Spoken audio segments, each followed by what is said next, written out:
Okay, so we have more good news and another update video. And the only reason I didn't combine the two is simply because I became aware of this after I did my previous video. So, Gambia Parliament rejects bill to end ban on genital mutilation. Female genital mutilation, anyway. So, let's just get to the article.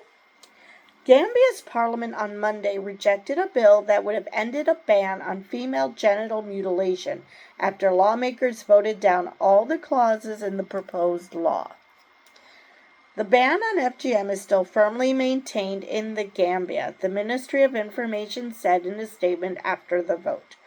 Government stands firm in its resolve to eliminate this harmful practice.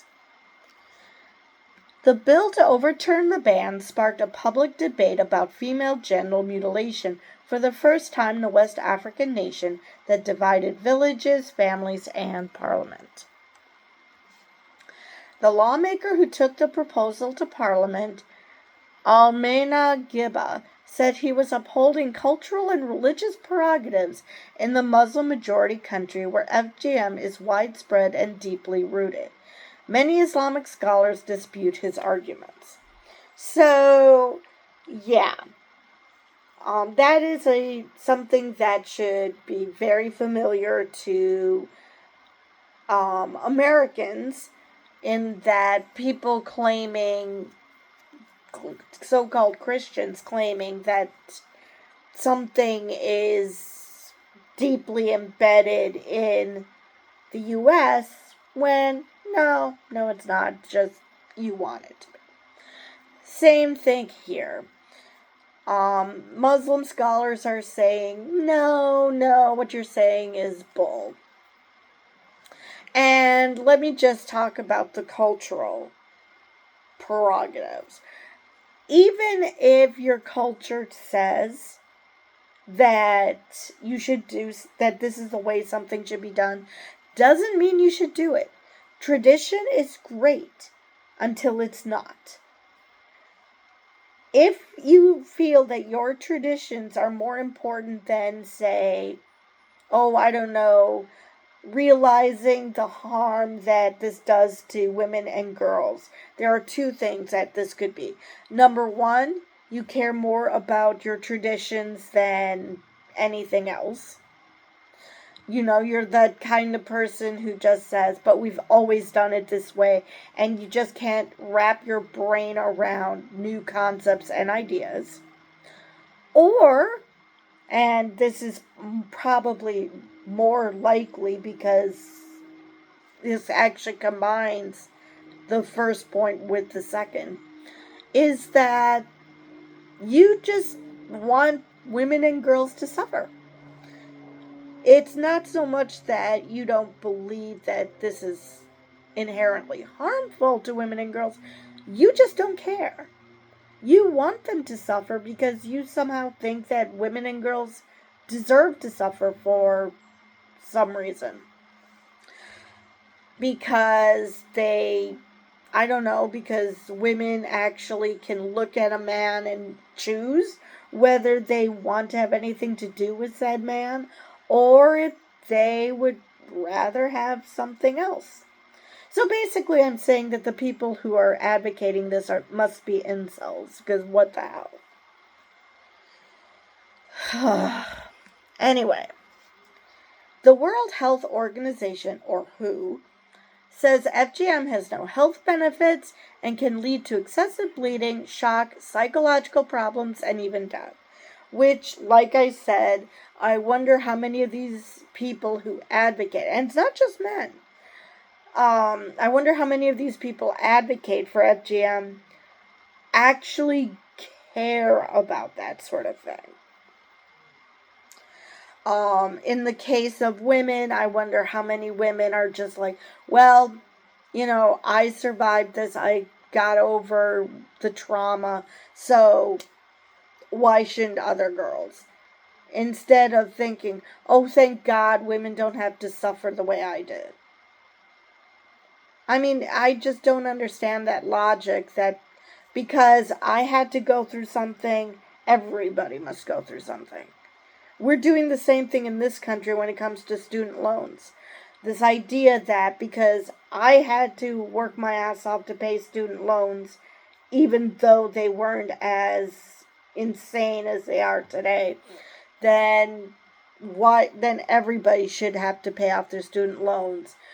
And somehow those arguments only extend to the topic they want it extended to. It doesn't extend to other things. Like in the case of the U.S., nobody should ever get a raise because, I made so much money. And so why should other people be allowed to make more money? Or whatever the stupid ass reason for not raising the minimum wages. It's just mind-boggling how people will be so focused on this happened to me, so it must happen to everyone. I suffered, so everyone must suffer. Which just, I realize misery loves company, but Jesus Christ, what the hell? Anyway, going completely off tangent. Let's see. Oh boy. Tedros Adhanom Ghebreyesus, I hope I didn't totally butcher that, commended Parliament's decision in a joint statement with high-level United Nations representatives. The fragility of progress to end FGM cannot be overstated. Assaults on women's and girls' rights in countries around the globe have meant that hard-won gains are in danger of being lost, the statement said.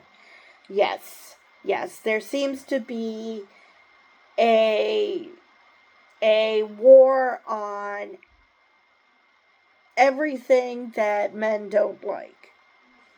And yes, there are women who are recruited to this, whether they're just being useful idiots or they're perfectly fine with having their rights, giving up their rights.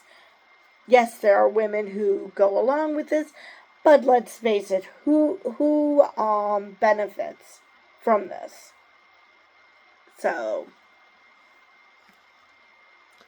the bill had passed a second reading in March with only 5 out of 53 lawmakers voting against it, raising concerns amongst rights advocates that Gambia would become the first to reverse a ban on the practice. But after holding weeks of public hearings, Parliament's Health and Gender Affairs Committees presented a joint report on July 8th recommending that Gambia maintain the ban. Lawmakers adopted the report by a vote of 35 to 17 with 2 abstentions. Political analysts say lawmakers may have been swayed by testimonies from doctors and survivors about FGM's harmful consequences. Parliament voted again on Monday on each of the bill's clauses ahead of a third and final reading scheduled for July 24th.